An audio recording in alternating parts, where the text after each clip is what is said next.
want to look at how close was the Queen of England to Africa. So let's get the ball rolling because there are other videos that we are going to be watching, and I give credit to BBC, Arise News, DWTV, and of course the Orthogonal TV. And if you're wondering which one is the Orthogonal TV, you will know shortly. So let's keep the ball rolling and then see how the technology allows us to navigate around this. Okay, let's go, people. Yes, let's do this. Okay, so I guess the same kind of image with Africa in the middle and surrounded by the Queen with some African leaders. And so now let's go on to our videos. And the first one is here. So just let's do this. The one that the royal queen, the royal dance that generated Shortly controversy. after her ascension to the throne, Queen Elizabeth was faced with a fast-changing empire as colonies in Africa gained independence and became republics. Even at a young age, the Queen then used her charm and influence to get the newly independent nations to remain within the Commonwealth. The BBC senior Africa correspondent Anne Soy has been to Ghana, where a royal dance with the country's first president helped to cement relations and set a precedent for other African countries. A controversial visit that became historic. Accra in November 1961. Bombs had gone off in the city days before the Queen arrived. President Kwame Nkrumah's statue was ripped off. Its remains are today preserved at the Memorial Park in the capital. Ghana was among the first African countries south of the Sahara to gain independence from colonial rule. It became a republic and joined the Commonwealth. But in London, there were fears it was slipping away and the Soviet Union was gaining ground.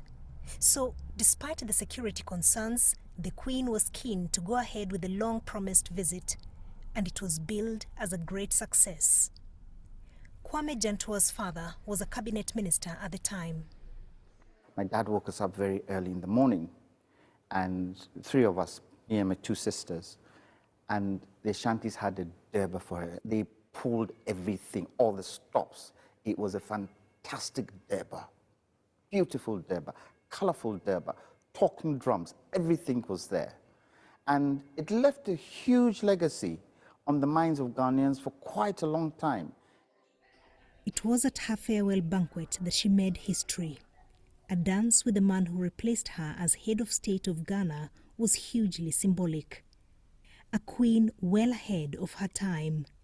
But back home, not everyone was ready to embrace the message. The first black man to dance with the Queen. It's understood that when the picture was published in a newspaper in the UK, it was withdrawn from circulation. Here in Ghana, it struck a chord.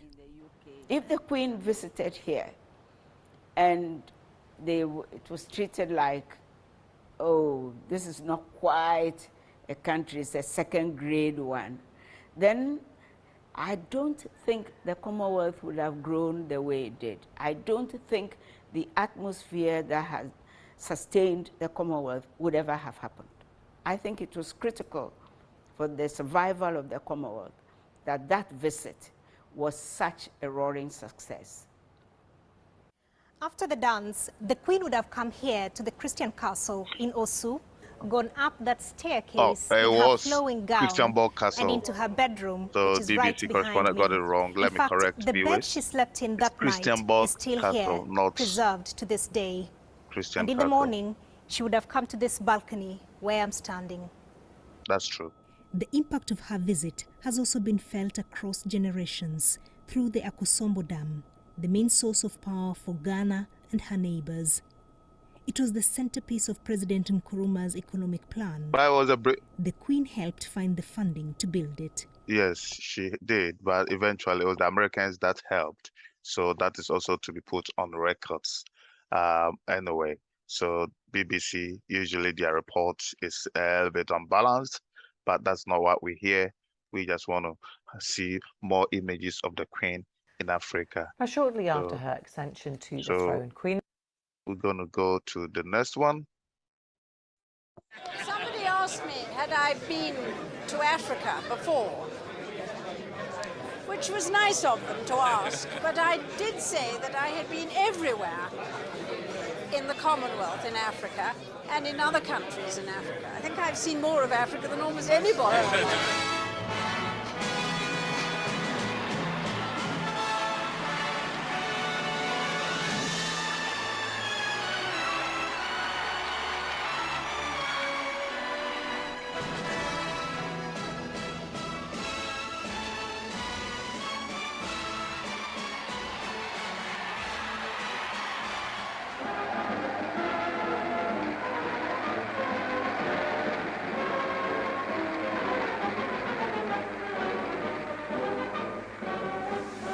Everywhere I have travelled, in these lovely lands of South Africa and Rhodesia, my parents, my sister and I have been taken to the heart of their people and made to feel that we are just as much at home here as if we had lived among them all our lives.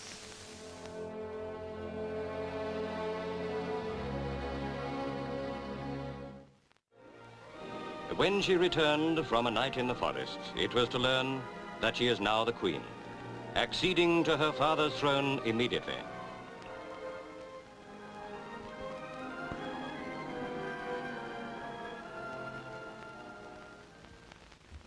High life, the West African recipe for an enchanting evening. The gay finale to 11 days of royal happiness.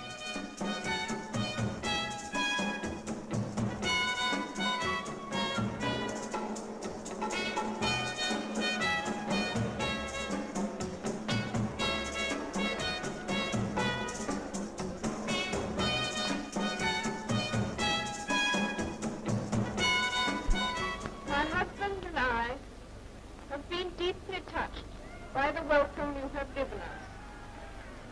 We, in return, bring to you the affection and the support of my other people in the United Kingdom, whose eyes are turned on Nigeria today.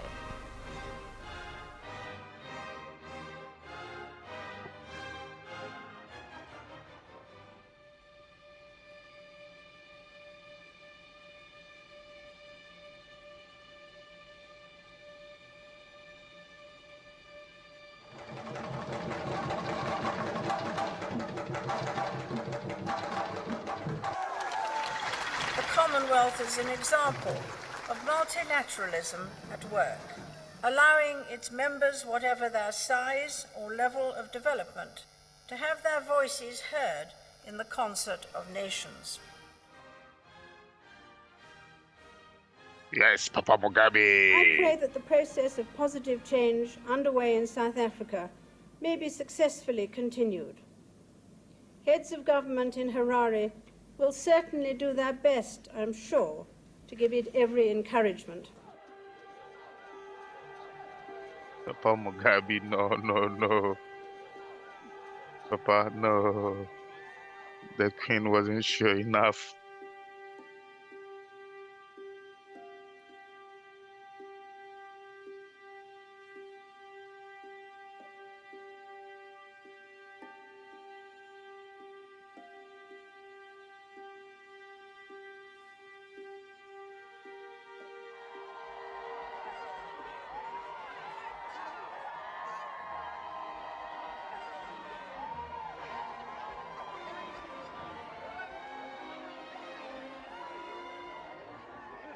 Well, Your Majesty, you're looking well, taking into account your tight schedule. I'm very... Tomorrow I'm going to see 16 people. I may not look so good tomorrow.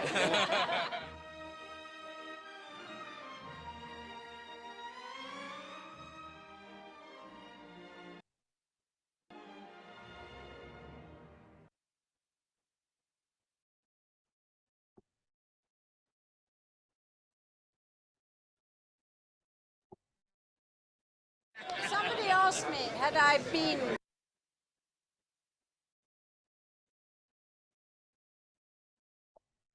This is where then Princess Elizabeth was when her father, King George VI, died in 1952.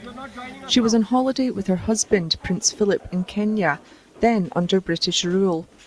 The pair were staying at the Treetops Hotel when the King died.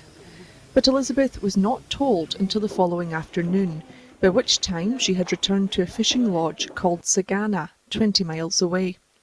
She had been given it as a wedding present.